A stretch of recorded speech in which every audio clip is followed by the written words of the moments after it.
Hello again. This is Parker Townley with Fairtrade College University. We are going to go ahead and get started with our webinar for today.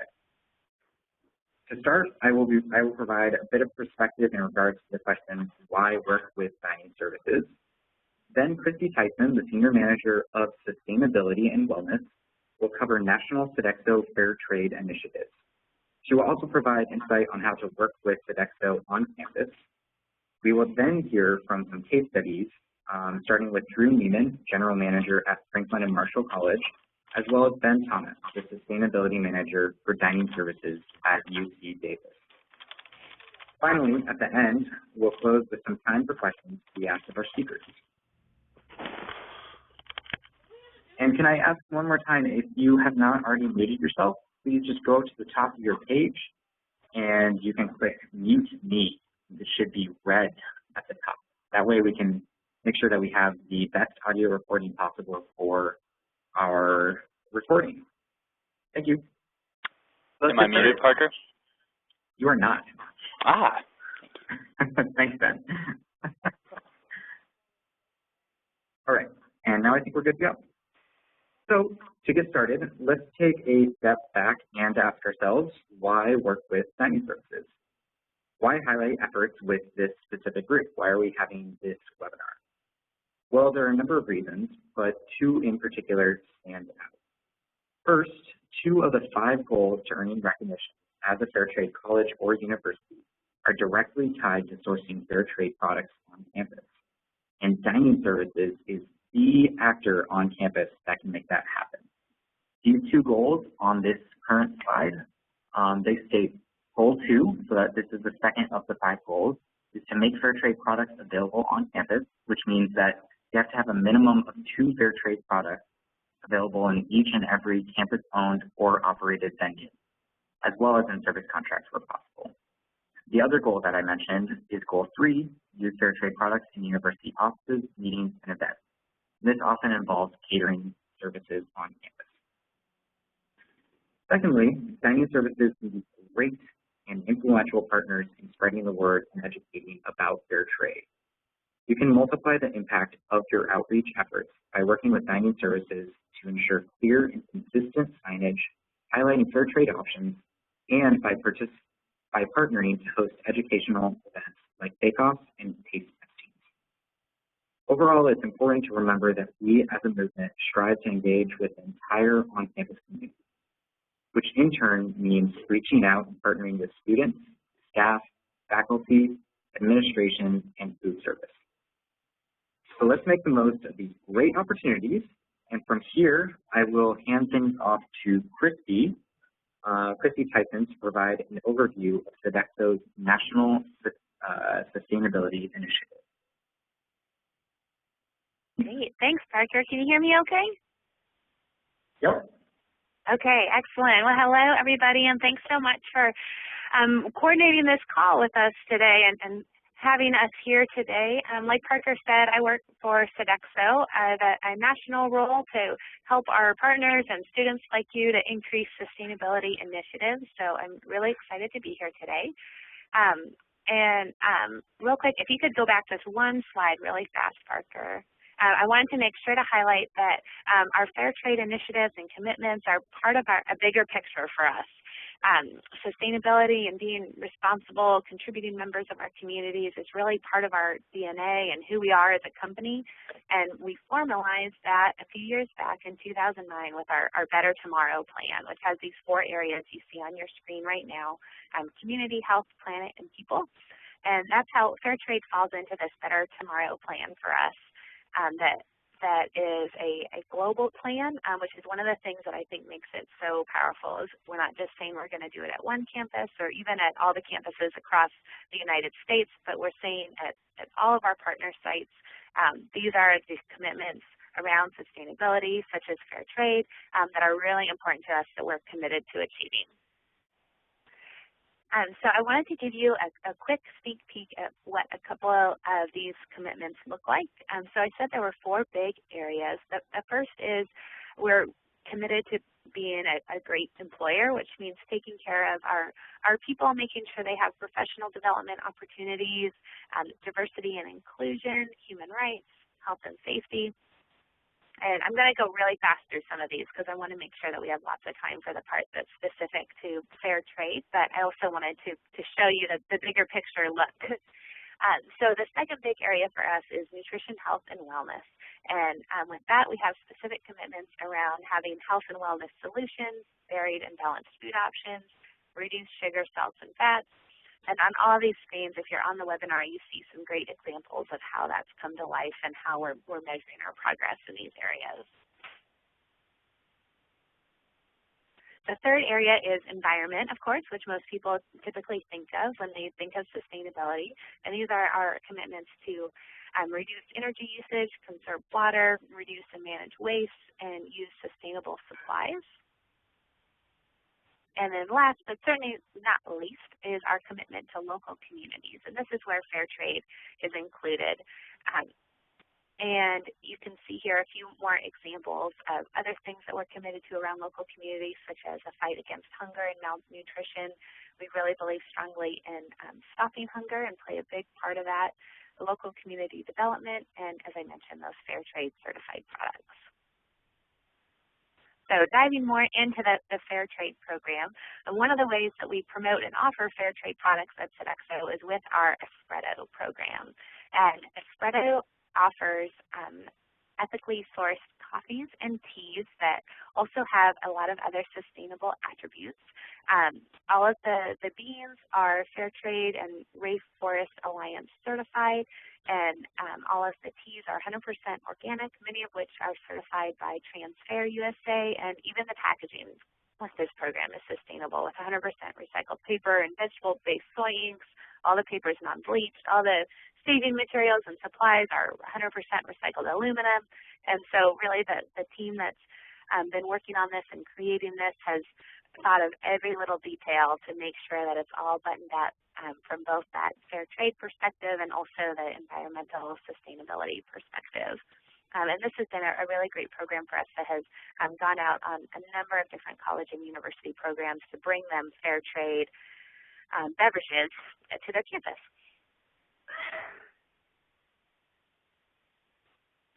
And one of the things that is really important about our Better Tomorrow plan and our commitments, including our fair trade commitment, is that we measure and we share.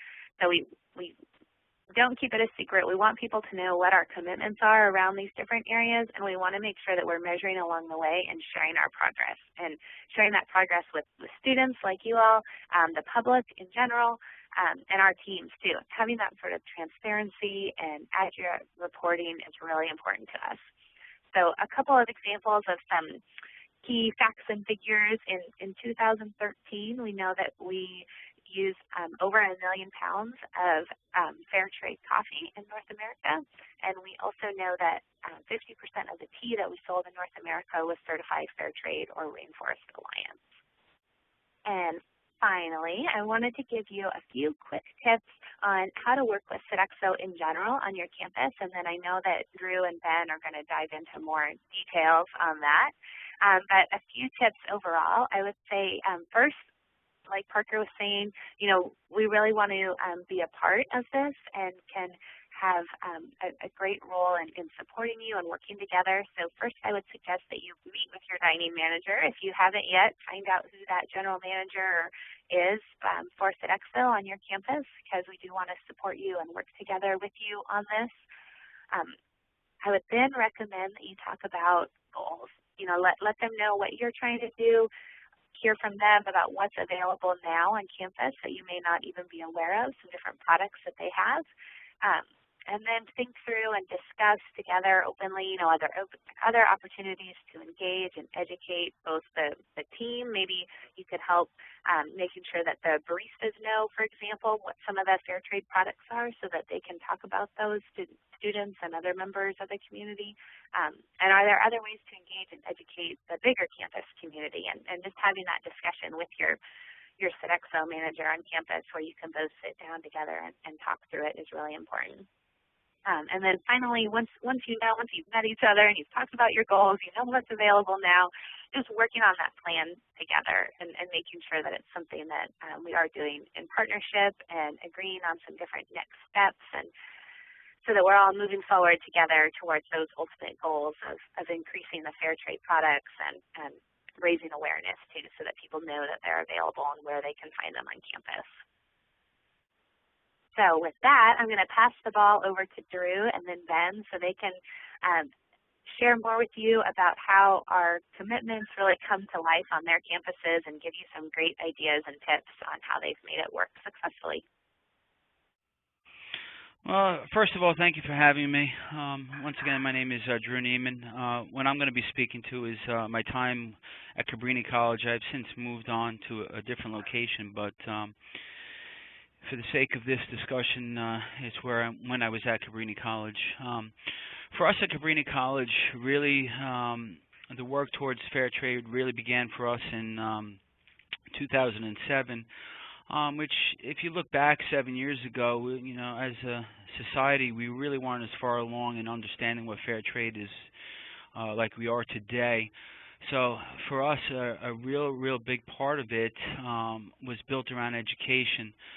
And what happened in the beginning was I actually worked with a couple of students on campus who were very much involved and interested in fair trade and what was it all about. And fortunately for us, I had the ability to work at a college whose mission statement is built around social justice. So it was a real easy fix for us to get going on working on the project of bringing fair trade to the forefront. For us, it really began in 2007, built all around coffee, and really kind of one of the first moves that we made was to introduce fair trade coffee as a daily offering in our coffee shop known as Jasmine's Cafe on campus, and that's where it really began for us. And over the ensuing years, we added many products to our lineup on campus just to keep introducing new products and educating throughout the whole process. Now, for us, as we began the journey, obtaining some products were a little bit more difficult than others.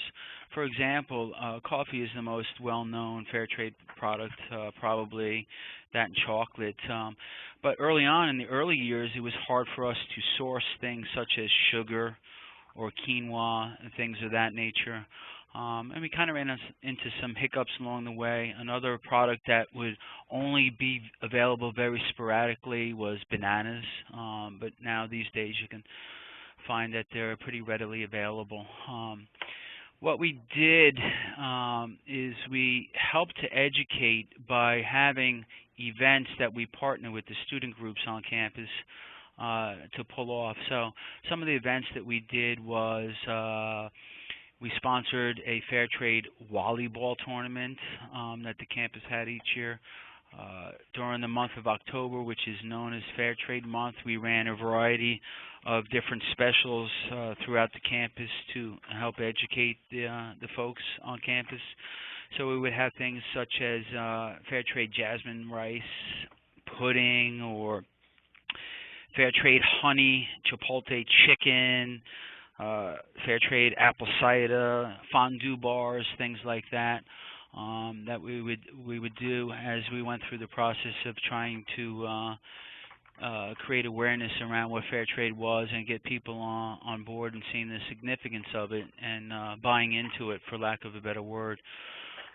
We had a lot of success in doing that, and kind of over the years it just kept building and building and building to the point where this past January the school actually became the 17th Fair Trade certified university in the country, in just a few months ago, and that's kind of where we're at. And it's at a point now where it's part of the culture on the campus community. And it should be noted that where all the success grew out of was dining services working in partnership with the students on campus.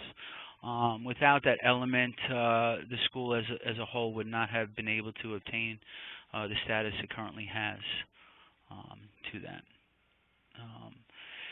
It's the most important thing you can be doing, and when you're going down this road, is to actually get involved with the students. And frankly, it is the most fun for the folks in the dining services to have an opportunity to work with the students. Some of the things that we did from the dining services side along the lines of that was we actually lectured in classrooms, held symposiums, appeared on local television networks speaking to it. And, you know, all of that was done in collaboration with the students and obviously with the support of the college. So that is pretty much what I have to say on the subject, and I'll wait to hear questions. Great. And so we'll have questions right after Ben shares a little bit from his experience with fair trade at Siena College as well as at UC Davis. So Ben, if you're comfortable, please take it away. All right. My name is Ben Tom, and I wanted to say it's been incredible following what Cabrini and Drew have been doing, and the students there, and congratulations on achieving on becoming the 17th Fair Trade College. It's really incredible. And my name is Ben Thomas, and I'm the Sustainability Manager for UC Davis Dining Services, and formerly was working with Fair Trade Colleges and universities as well as Real Food Challenge at Siena College as a student organizer for a few years, and then graduated in May 2012 and went on to work for Sodexo at UC Davis, operating as UC Davis Dining Services. And so went from organizing at a college that was really focused on fair trade as the beginning pillar of its sustainable food movement, and what really started the sustainable food movement on campus and raised that awareness about food choices. Private school in the Northeast with 3,000 students to a school of 33,000 students with 5,000 in resident dining in a much different scope, and also in an area that's has some of the most diverse and biggest volume of growth of local produce that you could probably find anywhere in the world. And so I wanted to talk a little bit about those two experiences and also share a couple of best practices from Selena Schweitzer was the student who started raising awareness and bringing attention about fair trade certified products to UC Davis, and particularly bananas, to UC Davis as a educational program with students at UC Davis Dining Services. And at Siena, we were approached by a local organization that worked for the New York State Teachers Association that was picking up fair trade colleges and universities as a fair trade awareness raising and demand raising campaign. And we already had interest from the president. The organizer there had really convinced them that this fit with our mission and was something we could do without making that would be very much worthwhile and not be cost prohibitive, and that we could. And the president turned around and asked the Center for Women at Siena if we would take on checking it out, looking into what the options were, if it really fit with our mission, if fair trade certified was worth if fair trade certified products were worth pursuing and purchasing, and how we could potentially achieve fair trade college status. So it was very middle out. A committee of student leaders from all different areas of campus was brought together with faculty and staff. Dining services managers were brought in very early, and we already had that support from the president, and then really had to figure out how to convince everyone else. How do we convince our faculty committee, our board of trustees, and our student body that this was something that that mattered to us, why and how we could do something about it. And found a couple of interesting things. One was that where we, and this is I think a theme of the webinar and was also a best practice from Selena, but bringing in dining services early on was really critical. And the first reason was to find out what we were already doing. What dining services was already doing at Siena. which was they were already purchasing from fair trade certified coffee from Green Mountain, offering a couple of different lines. And that was basically it. They didn't know much else about fair trade at the time. And Green Mountain was the coffee provider. But at the same time, espresso became available and Numi tea became available. Bananas were just starting, but they weren't available in that region. And chocolate was available. And we didn't do a lot with chocolate, and at the time, baking cocoa, they said, was prohibitively expensive. But we did have equivalently priced, relatively speaking, coffee and tea, and could immediately move to bringing on full coffee and tea programs. And so we worked to really find out that although there were a lot of things we couldn't do, there was a great deal we could do. And from that, we could use that as leverage to start our research, to argue why we wanted to support fair trade and become a fair trade college, basically how we could pass our resolution through the college. And we also found that where we had limits, we could work around them. And this was true for food as well as for artisanal goods and manufactured goods.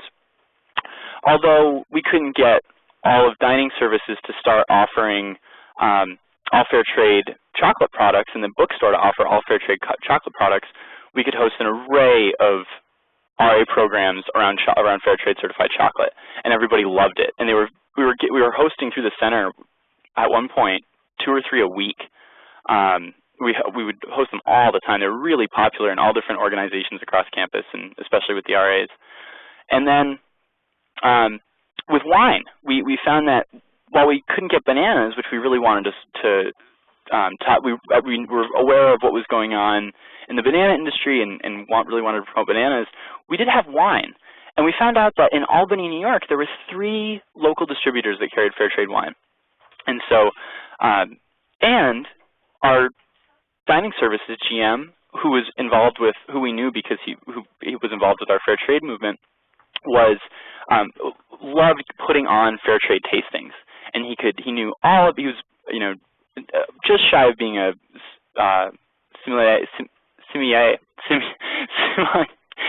wine connoisseur, and could describe all about wine, and then we could add in the fair trade piece. And so we were able to gain a lot of momentum without having to wait a few years, look at budgets, see what products were becoming available, develop supply chains, and it allowed us to continue to grow that work a few years later and continue to strive for bringing on more fair trade products and raising more awareness. At UC Davis, we were already offering fair trade coffee, but there wasn't relatively very much awareness raising about fair trade, and we had a student who was really passionate about the human rights abuses that the media was bringing attention to from Chiquita in Colombia. And she first came to dining services, and my predecessor, Danny Lee, told her that if she wanted to, that she'd have to prove that there was demand. She'd have to prove that students wanted to pay more in their meal plan for fair trade bananas. And they were able to do a month-long, all of February in 2011, they did a month-long, completely student-run, student-led campaign throughout dining services with the goal of gaining 500 signatures of students who said that they would pay, with the amount they would pay additionally, on their meal plans if they were able to purchase fair trade certified bananas. And they were able to get 300 signatures, but really getting to the heart of the issue and to use the language that was driving dining services decisions made it possible to now, a few years later, unfortunately, we're the only fair trade certified purchaser from our distributor in all of the Bay Area. And we order 15 cases a week, and we offer them on Fridays in resident dining and throughout the week in retail. And we do a great deal of awareness raising about them throughout the year. But they were very, very different approaches. And what I learned going from Siena as a student organizer to UC Davis Dining Services on the Sodexo side was that there are a lot of dynamics that go into how purchasing is planned in dining services in colleges and universities. And at Siena, I'd gotten to know my manager really well, and he was incredibly supportive. But I don't think I fully understood until I was on the practitioner side that how the budget was determined, how dining services is accountable to the university and what those expectations are, and how, in turn, understanding that relationship makes that collaboration, that collaborative work between students and their supportive sustainability or point people in dining services to maximize the amount of impact they can have. So whether it be, for example, this coming year, we're going to be able to switch to Fair Trade certified tea. And I'm working with Selena now, who's back organizing with us around Fair Trade, to start a campaign around tea education.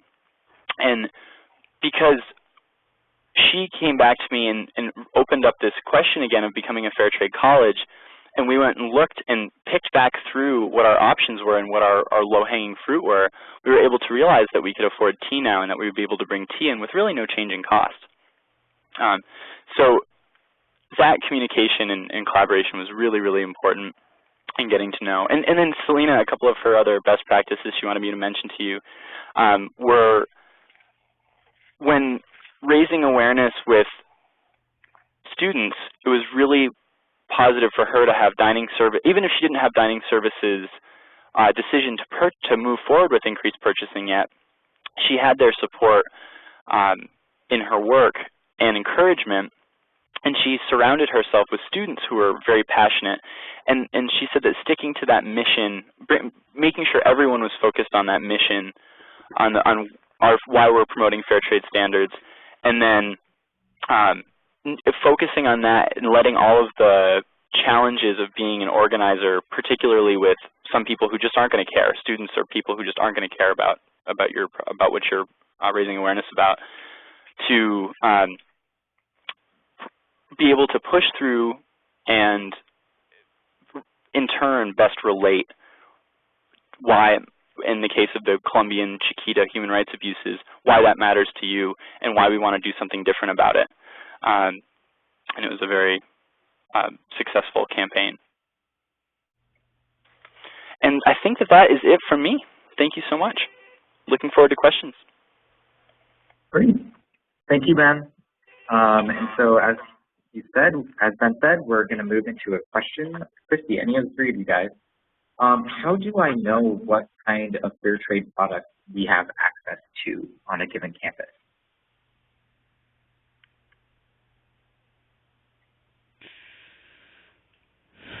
This is Drew. It's really pretty readily available to find that out. It's really just about touching base with the dining services team to get an answer for that. It's pretty simple. Maybe the advertisement of it could be a little bit better on your particular campus, but most of us do have fair trade products already available. I would just add in that, and this comes to mind because it's something that we're planning on doing moving forward, is for your first few products that are the most accessible, the most in terms of price and availability, you can as long as you know what those are and you can communicate that to your general manager who probably already knows, they can or your sustainability manager, whoever your point person is, they can very easily ask their suppliers who they know offer those products, are any of these available fair trade certified? When it comes to products that are possible to bring into those suppliers but are less common, for example, I know that I can get fair trade certified peppers at Whole Foods in Davis, but I don't believe that we have access to fair trade certified peppers. And if students had a list prepared of what is available fair trade certified in general, which is, of course, available from Parker, and if it could be narrowed down to region of where they know it's available, that creates the opportunity to say, hey, this is available fair trade certified, I know you don't carry it, can you look at these sources, and it gives them some more, because I don't know all of the products that are fair trade certified by any means. And so that kind of support would help. But like Drew said, talking to your GM and having that conversation about what kind of support they need is really important too. Great. Another question, or Christy, do you want to chime in? Oh, sure. I was just going to add that I'd agree, echoing that your general manager, your sustainability manager on campus is a great spot to start. And if they don't know that information off the top of their head, then they can always reach out to their contact in our supply management team to help do a little digging and see what's available in the area. Great. So we had another question come in that was in regards to what are the criteria for becoming a fair trade campus, and where can that information be accessed? And that's a great question. As I alluded to earlier in the presentation, two of the 5 goals, I apologize, have to deal with getting fair trade products on campus. First off, in campus-owned and operated outlets, and secondly, in offices and catering. The other 3 components are 1, to build a team, 2, to host fair trade educational events, and so that's either tabling or in classrooms or hosting various speaker events and that sort of thing. And then 3rd is passing a fair trade resolution. So those 3 in combination with the 2 sourcing are the 5 goals of a fair trade college university. You can find them also at fairtradecampaigns.org. And all you have to do is click on Organize at the top of the page, and then Universities. It's a picture of some students sitting around a table. So that's fairtradecampaigns.org/organize. So that's for that quick question. Another question that just came in, and I think this is for Christy. Is there a list of products that have been approved by Sodexo? I'm sorry, Parker. I didn't quite catch all of that. It kind of cut out for a second. Can you say that one more time? Is there a list of fair trade products that have been approved by Sodexo? Oh, yes, I do have a list of some different products, and some of them are the coffees and teas primarily, and I can do a little more digging onto the other products too, but I know I have a list at least of the coffee and teas. Great. And then more of a general question for any of you guys. How can students make partnerships easier for Sodexo to get involved in? Like how can students, I guess, be proactive and make sure that they are being good partners? This is Drew. For me, at Cabrini, what it really came down to was that was the exciting part for us, and it's something that is truly a huge undertaking that most of the dining service folks want to partake in, but not necessarily do we have the time nor the know-how how to connect with other students. And so having the students get involved and actually help plan, organize, generate ideas and things like that around events and educational opportunities is a huge win for the folks providing the dining services. So for me and at Cabrini College, I found that extremely useful and helpful, and the best way to do that is really just to approach the management team and say, hey, look, this is what I would like to do. What do you think? And what ends up happening is that everybody begins to pool their resources, and because of that, it's much more successful.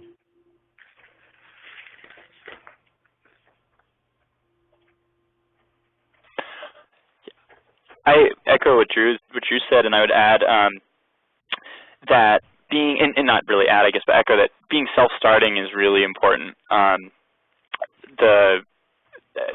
as in so many settings, everyone has already an overfilled job description, and that's not a reason for the mission of that university or that dining services to be to not get enough attention. So finding out what that area of support needed is, but I think definitely awareness raising. And being creative in awareness raising too, whether that's really figuring out what the impact is of your bananas or your purchasing on campus and creatively presenting that, engaging students around that, or whether it's bringing information about pricing to key administrators. I mean, there's so much that goes into a campaign to drive conscious purchasing and to organize an entire university around fair trade.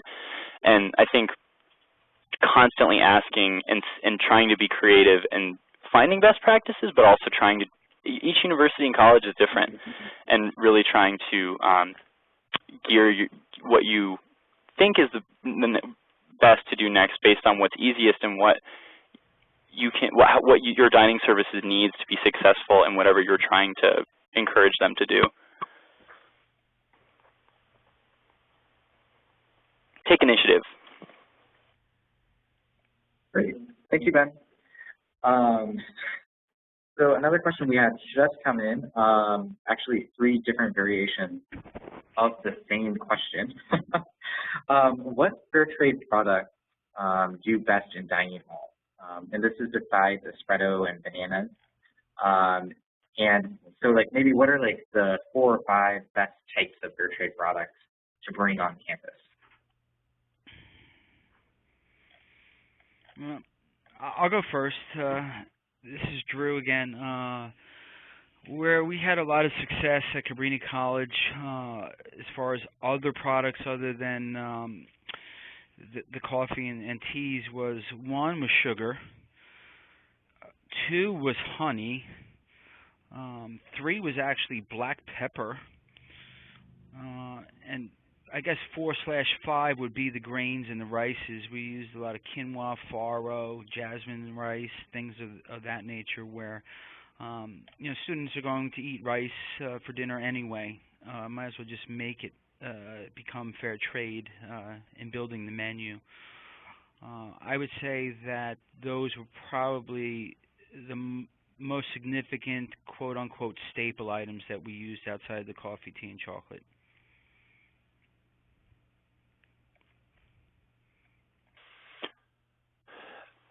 The biggest product that we use here outside of our regular offerings that's unique is fair trade cocoa. And along the same idea, incorporating a fair trade ingredient into something you're already making that you're showcasing at an event related to sustainability or fair trade is a great way. We want to highlight beyond what we're normally doing at our farm to college fall and spring events, and are able to use fair trade baking to do that. And that's not something that we do currently very often the rest of the year. So bringing in something that's maybe a little bit out of reach normally, but really showcasing it for an event, and you also bring it in to test out and see if your team likes it, if it works, if the students like it, that kind of thing. And one more thing on being self-starting from before too is it took me a long time to realize that it's important to figure out how the best way to communicate with someone is. I had a GM at Siena who was amazing in person, great on the phone, but pretty much impossible to get a hold, or okay on the phone and pretty much impossible to get a hold of otherwise.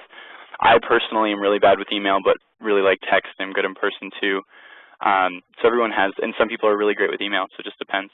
But it can make a big difference in how fast you get things done, and being persistent is really important.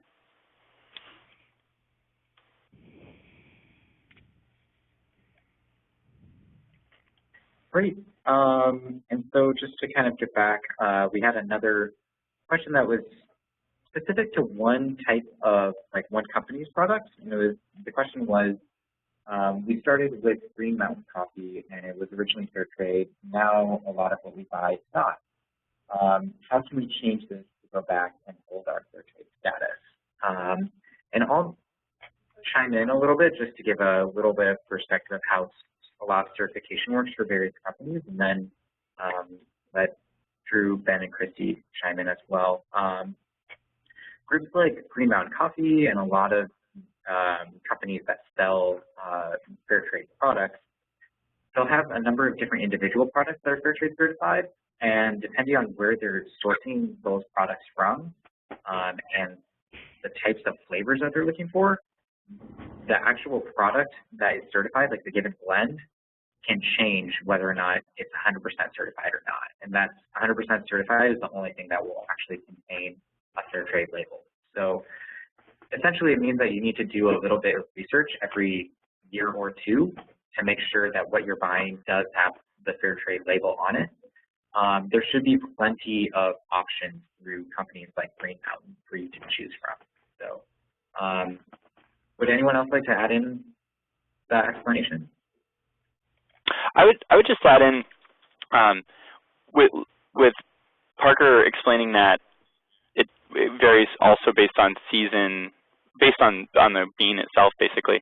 So a lot of times, if the college has requested a certain, if the folks who are asking for sustainable purchasing in the individual units don't know that the coffees that are available that they were originally looking for are not fair trade certified, are not currently available 100% fair trade certified, and the units aren't able to order them, there might be others that are that they don't know about because they might not be realizing that they're not available based on when they set up the initial purchasing.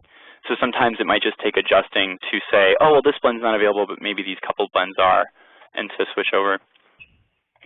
I would also add to that sometimes it's a supply chain concern that could lead to the change of things. As one example, early on in our journey at Cabrini College, we were looking for cocoa, and we had to order it, and it took 3 months to get on site, and it came out of South Africa. And 3 months after that, we ordered some more, and we got shorted on half the order, and it was out of Switzerland, believe it or not. So sometimes it's really pertaining to the supply chain and what may be happening in other parts of the world that could also be dictating why something may disappear for a period of time. Oops, sorry, not mean to go forward with that presentation. Great, thank you guys. Another question that just came up, and this is a little bit more particular, and personally I'm not familiar still. The question is anyone familiar with Astor Chocolate, the Astor Chocolate partnership? This popped up on our campus at Cal Lutheran, and we're now struggling to get trade into because of that particular brand. So I guess it's kind of like, how does the brand system work in that whole contract side of things?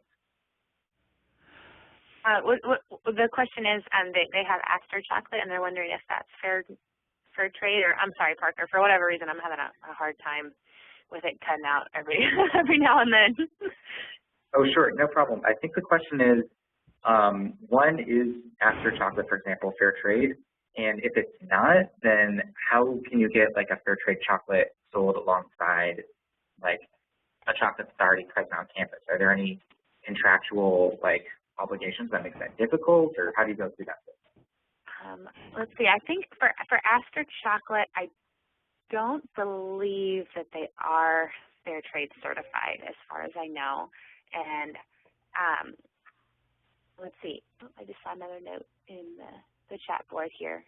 Karen, did you want to add more to your question? You can feel free if you'd like. Can you all hear me? Yes. Okay. We found last week that Astor Chocolate started popping up in what we call the Centrum. It's a dining area on campus. And we have just been talking to our Sodexo guy about getting fair trade chocolate there. And instead of putting in fair trade, he put in this Astor Chocolate that we know isn't fair trade because we checked for the symbol and it wasn't there. But it said something about a Sodexo partnership, so they were really excited that it's something to help feed hungry. And I was hoping that other Sodexo people on this call, you guys may be able to give us the background on that one. because they did put fair trade, a ton of fair trade in one of our food markets, but now we're trying to get them to put it into the Centrum so that we can technically now have 2 fair trade options. Yeah, and I don't know if Ben or Drew, if you have any specific examples from your campuses, but I'll agree with you, Karen, that there are a lot of different important initiatives. You know, some people, obviously most people on this call are very passionate about fair trade, whereas, you know, other people can be more passionate about the Stop Hunger initiative or local foods, that type of thing. And so that can be a challenge and an opportunity sometimes, because there are so many different things that are so important. And so it could be that they are focusing more on that Stop Hunger piece for this, but there might still be an opportunity to offer some fair trade chocolate choices too. And Drew or Ben, I don't know if you have examples of places where you offer both and let students kind of have that choice. I would agree with that. It sounds almost like it may be 2 different animals here, you know, but a lot of it also that we found at Cabrini was it's also a supply and demand type of situation as well.